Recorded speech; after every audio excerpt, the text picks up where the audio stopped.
consciousness, sensation, mentality, motor function. These are the main functions of nervous system, which leads to appropriate response to stimuli, including behavior and regulation of other systems, which all of these functions are done through electrochemical activities of the neurons, which leads to normal function. What is the location of consciousness, including arousal and awareness of self and environment? Ascending reticular formation in brainstem, which projects to thalamus and through thalamocortical projections to bilateral cortices, prepare consciousness, including arousal and awareness. So anytime you have some diffused etiologies like toxins, metabolic disorders, hormonal disorders, nutritional deficiencies, you may have loss of awareness, and in severe cases you will have loss of consciousness. Sensation is the subsystem which is responsible for collecting the information from the environment, including external environment and internal environment, and it starts from receptors in 5 types of sensation, which transfer the stimulus to action potential, and through electrochemical signaling, these action potentials transfers to central sensory system, including temporal lobe and parietal and occipital. But after information processing, appropriate response through motor system is sent to muscles, skeletal muscles. But this pathway includes upper motor neuron, lower motor neuron, neuromuscular junction, and skeletal muscle. But coordination of these pathways are done through cerebellum and basal ganglia. Cerebellum is responsible for balancing. Regulatory system also includes appropriate response to changes. Changes here means any imbalance happens in other organs.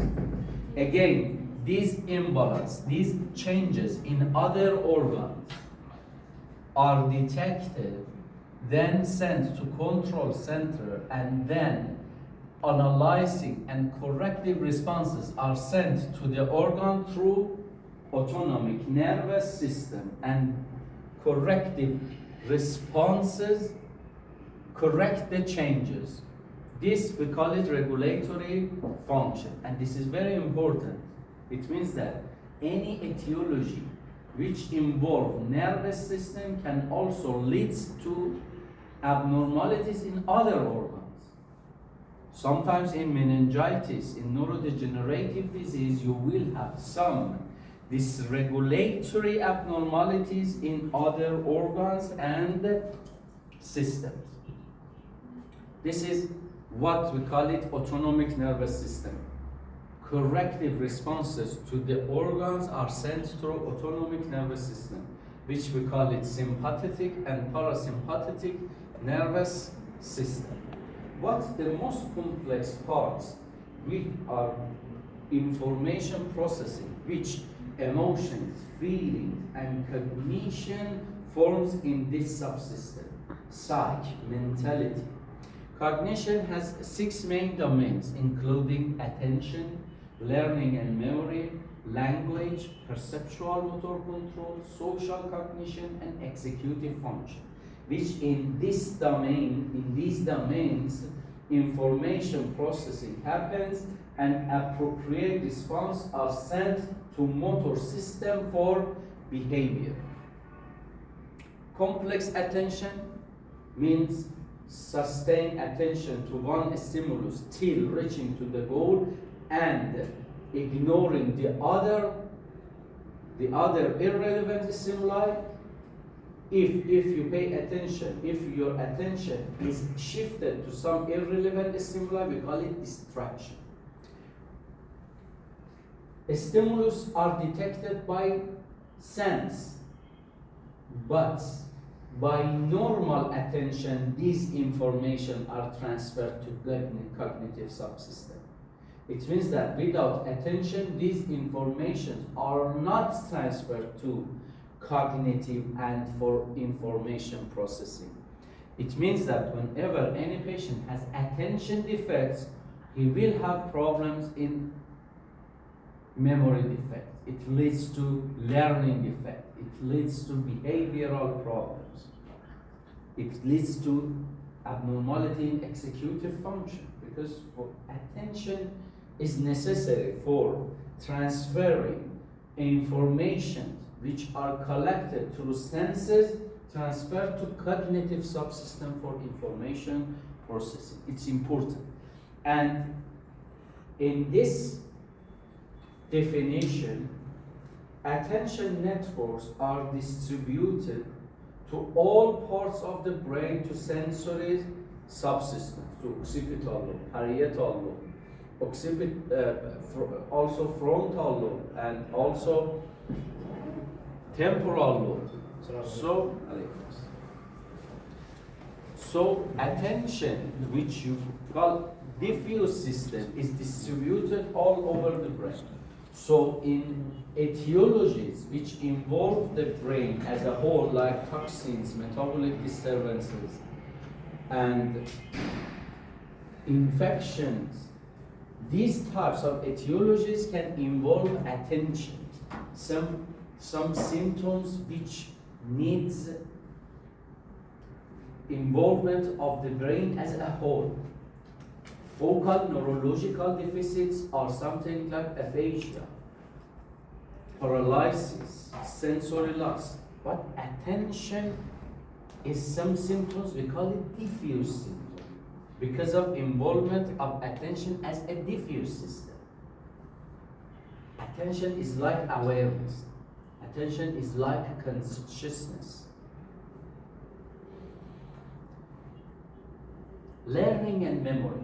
During this information processing, some of these information which are absorbed through sensation and are transferred to cognition through attention, these informations are stored, are recorded, and at the time which you need this information, they are retrieved. This is what we call it memory. So learning is a type of memory, but a type of memory which affects on your behavior, affects on your performance. You can collect some knowledge as a fact, as event, but has no connection to executive function, no connection to behavior. These are just some pure knowledge, pure memory. But learning are part of memory which affects on your performance and your behavior in your future, affects on the pattern of your emotion, affects on the pattern of your feeling, affects on the pattern of your thinking during decision making and executive function. So can completely, even some experience, some events, some knowledge can completely change the pattern of your behavior. It is a famous sentence that scientists could be known as the pattern of their behavior. It means that science affects on the behavior. And these are different types of memory, different types of recording the information. If these information are recorded consciously, we call it declarative, explicit. It includes the facts and events. And temporal lobe in hippocamp in temporal lobe is responsible for these types of memory. In Alzheimer's disease, because neurodegeneration, it means that progressive neuronal loss starts in hippocamp.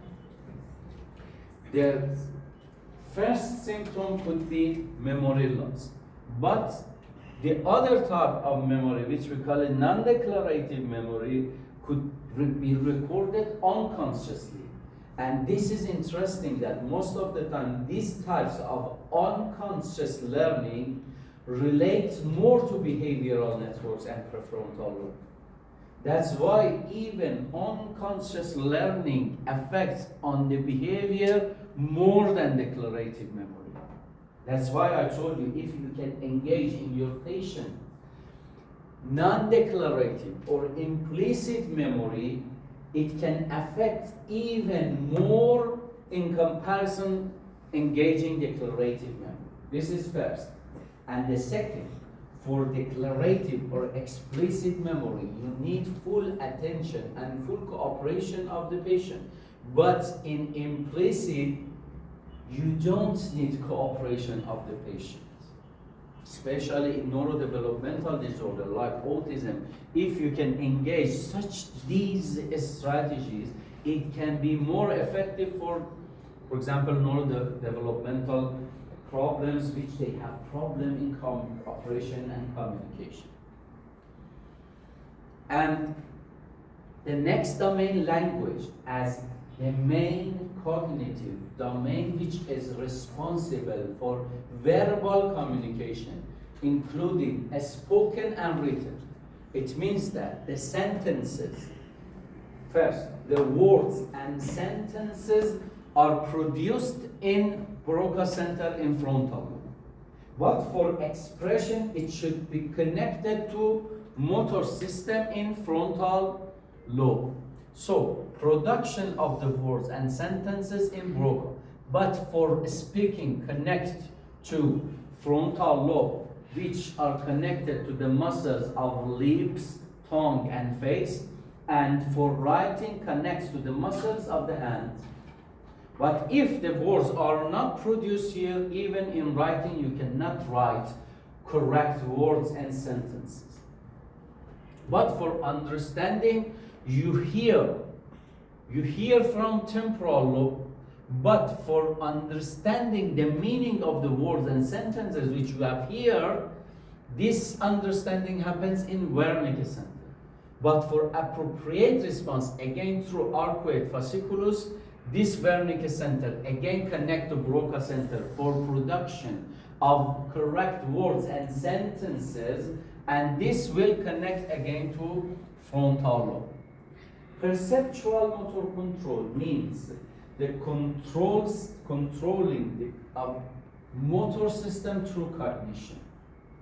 It's one of the good understanding points of executive function. But we have a special center in posterior parietal cortex, which based on the information received through senses, they will collect here, and this will be connected to executive function, and executive function connect to motor system for controlling the cognition, specifically on the movement. This is very, very beautiful picture that you see that, okay, posterior parietal cortex receive information through other senses, then it connects to executive function, and executive function connects to motor system and control the movement. It means that in addition to coordination, which is done through cerebellum and basal ganglia, also cognitive system controls the movement through posterior parietal cortex, perceptual motor control center, and executive function, which is in prefrontal lobe, and connect to motor system. Again, about social cognition, one of your jobs in patients with defects in social cognition, and you should know what is the importance of social cognition in controlling the decision making and behavior. I told you, when social cognition is responsible for understanding, respecting the rules of the society, the culture of the society, prediction the other's reaction to your action, understanding the other's emotions, understanding the other's feeling, empathy. Maybe you Somebody come and said, my father was very kind, but after a while nowadays he has no empathy. I cry, but he cannot understand anything. He cannot understand my feeling. I'm sad, but it seems that he cannot understand that I'm sad. It can be some problems in social cognition. And it's very important. They're suffering for the others. They are embarrassed in front of the others. Why you do this action in front of the others? He was very brilliant person. In respect to all of the others, now it seems that he doesn't respect to the others. It's not because it is some action on purpose, because of problem in social cognition, which mostly located in prefrontal lobe. And during some neurodegenerative disorders, progressive neuronal loss in prefrontal lobe, the patient loses social cognition. Some very embarrassing behavioral problems you can see. And by empowering, activating the networks of neurons in social cognition side, it can lead to better behavior, better performance, better communication, and improvement of quality of life, not only in the patient, in the whole family. And executive function, the highest function of nervous system, which during behavior, again, information processing is continuing. And the fundamental part of executive function is working memory. Means during execution, all the information at the same time are recording. And you use this recorded information through decision making, through inhibition, through planning, through sequencing, through problem solving, through shifting. So, executive function, which mostly located in prefrontal lobe, is important for management of the behavior. It starts from decision making, management of the behavior, till you reach to the goal. So executive function abnormalities because of some neurodegenerative disorders like frontotemporal dementia. Alzheimer's disease starts from temporal lobe. Parkinson's disease starts from basal ganglia, substantia nigra. But we have another term, frontotemporal dementia. The atrophy, the neurodegeneration, the neuronal loss starts from prefrontal lobe. And the presentation of this frontotemporal dementia starts from some behavioral disorders. Personality change. The person has a very good personality, but now it has changed. Disgusting. Tolerating of this person is very difficult. Why he has changed his personality? Because of problem in executive function. No inhibition. In front of the others says some bad words.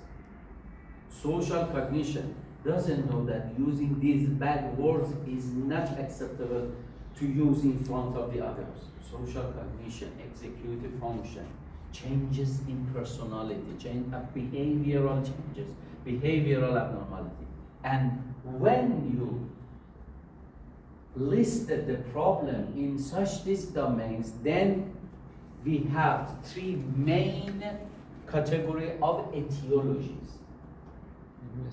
What involved, for example, prefrontal lobe? What involved the occipital lobe? What involved ascending reticular formation in brain stem?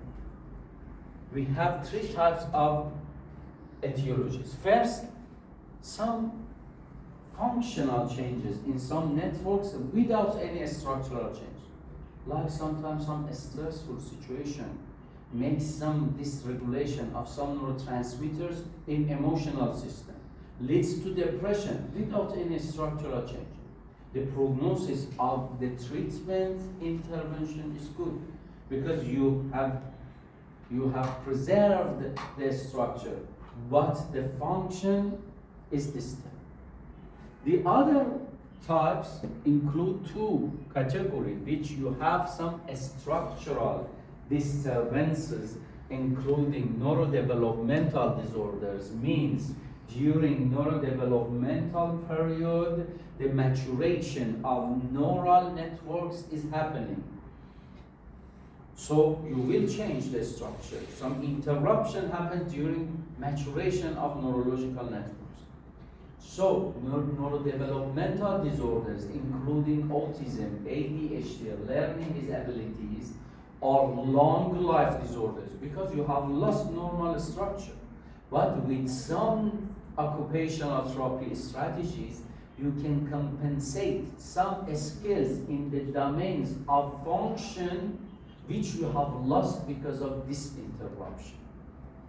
With very good occupational therapy procedures, you can compensate, but you should pay attention. You should consider some very detailed points. For example, when autistic patient, the problem is in behavior, the problem is in communication, but at the same time, the patient have problem in attention. So, how you want to give some skills, how you want to activate some learning networks without attention. So first you should try some sensory enhancement strategies that the patient can collect more information at the same time.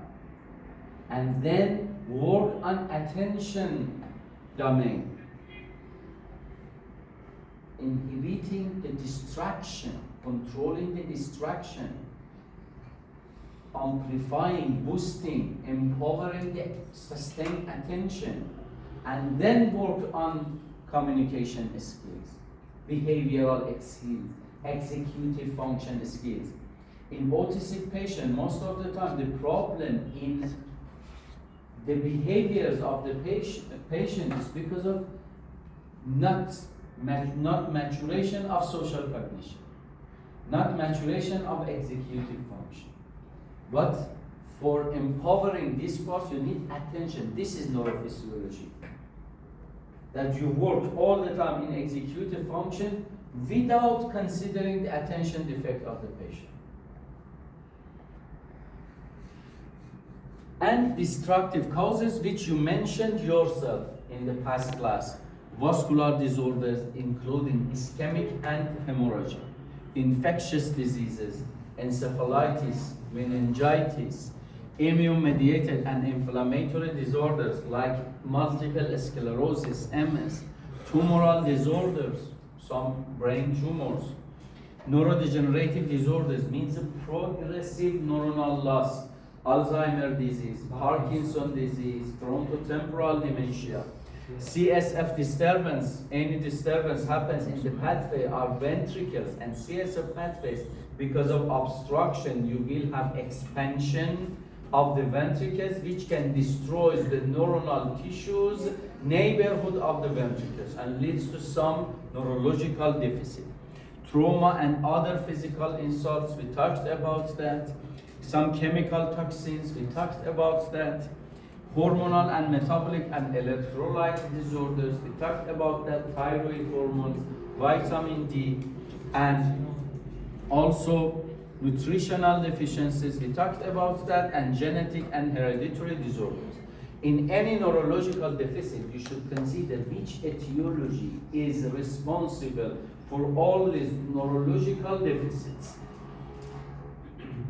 Okay, this is what we call it differential diagnosis.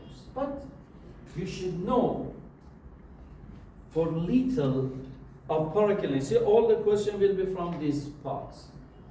I don't want to give you a very huge, I wanted to give you some other extra slide, but if you learn this part, it's more than enough for you. You will be a professional neurologist, you will be a professional psychiatrist. So, what is paraclinic? Who knows what is paraclinic? Do you know any example from paraclinic I want to explain for this? This is, I think, the last slide. Yes. Yes. What is the paraclinic?